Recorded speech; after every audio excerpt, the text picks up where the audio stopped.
പുക ശ്വസിച്ചാണ് മരിച്ചത് എന്നല്ല ഞാൻ പറഞ്ഞത് ഈ ഇൻസിഡന്റിനെ തുടർന്നാണ് നസീറ എന്ന് പറയുന്ന എന്റെ നിയോജക മണ്ഡലത്തിലെ 34 വയസ്സുള്ള ഒരു സ്ത്രീയുടെ മരണം നടന്നിട്ടുള്ളത്. അത് വളരെ ഗൗരവമായി അവരുടെ ബന്ധുക്കൾ പറഞ്ഞ ഒരു പ്രധാനപ്പെട്ട കാര്യം കൂടെ നിങ്ങൾ പരിശോധിക്കണം. അവർ മാധ്യമങ്ങളോട് മുഴുവൻ പറഞ്ഞു. എന്നോട് ഞാൻ അവരെ ആശ്വസിപ്പിച്ച് അതിനുശേഷം എന്നോട് പറഞ്ഞ ഒരു പ്രധാനപ്പെട്ട കാര്യം, അവര് ജ്യൂസ് ഉൾപ്പെടെ കുടിച്ചിരുന്നു. മാത്രമല്ല ബന്ധുക്കൾ അവരുടെ വീട്ടിലേക്ക് വിളിച്ചു പറഞ്ഞു കൂടുതൽ ആളുകൾ ഇവിടെ വേണ്ട, അവര് നന്നായി റിക്കവർ ചെയ്യുന്നു, 1-2 പേര് മതി എന്നുള്ള കാര്യം ഉൾപ്പെടെ സംസാരിച്ച് നിൽക്കുകയായിരുന്നു. അപ്പോ അത് കഴിഞ്ഞാണ് പിന്നെ ഈ അപകടം ഉണ്ടായപ്പോ അവർക്ക് പുറത്തേക്ക് വരാൻ അവർക്ക് ഇതുമായി ബന്ധപ്പെട്ടുകൊണ്ട് എടുത്തതായ പ്രശ്നവും പുറത്തേക്ക് വരുമ്പോ അതിന്റെ വെന്റിലേറ്റർ, അതിന്റെ തിക്കും തിരക്കും മറ്റുള്ളതായിരിക്കുന്ന പ്രശ്നങ്ങൾ, അവിടെ ഉണ്ടായിട്ടുള്ള ആഘാതമാണ് ഇവരുടെ പൾസ് പോകാനും അവരവസാനം മരണത്തിന് കീഴടങ്ങാനും വന്നിരിക്കുന്ന പ്രധാനപ്പെട്ട കാര്യം.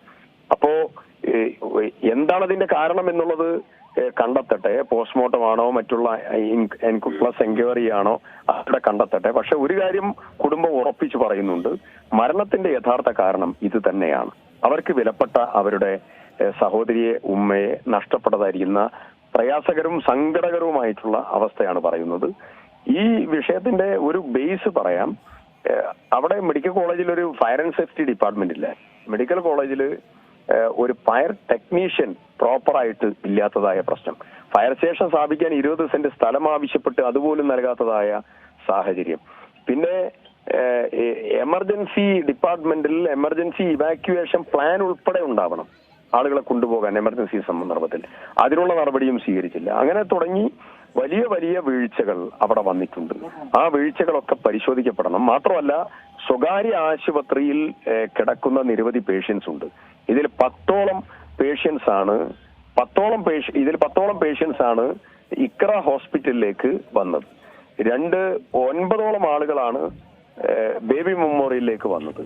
4 പേഷ്യൻസ് ആണ് മിംസ് ആശുപത്രിയിൽ എത്തിയത്. അതിൽ 2 അപ്പൊ ഇവര് മെഡിക്കൽ കോളേജിനെ ആശ്രയിച്ച് വന്നതായ സാധാരണക്കാരും പാവപ്പെട്ടവരുമായിട്ടുള്ള ആളുകളാണ്. അവരുടെ ചികിത്സാ ചെലവ് സർക്കാർ വഹിക്കണം. അതിനുള്ള നടപടി ഉണ്ടാവണം. ഇത്തരം കാര്യങ്ങളൊക്കെ ബഹുമാനപ്പെട്ട ഗവൺമെന്റിന്റെ ശ്രദ്ധയിൽപ്പെടുത്തുന്നു, മന്ത്രിയുടെ ശ്രദ്ധയിൽപ്പെടുത്തുന്നു. അത് പരിഹരിക്കാനുള്ള നടപടി ഉണ്ടാകണം. വീഴ്ചകൾ പരിശോധിക്കപ്പെടണം. ആ വീഴ്ചകൾക്ക് റെസ്പോൺസിബിലിറ്റി ഉണ്ടാകണം. ഭാവിയിൽ ഒരു അപകടം ഉണ്ടാവാതിരിക്കാനുള്ള അതീവ ശ്രദ്ധയോട് കൂടിയിട്ടുള്ള ശുപാർശകളും നടപടികളും ഉണ്ടാവണം.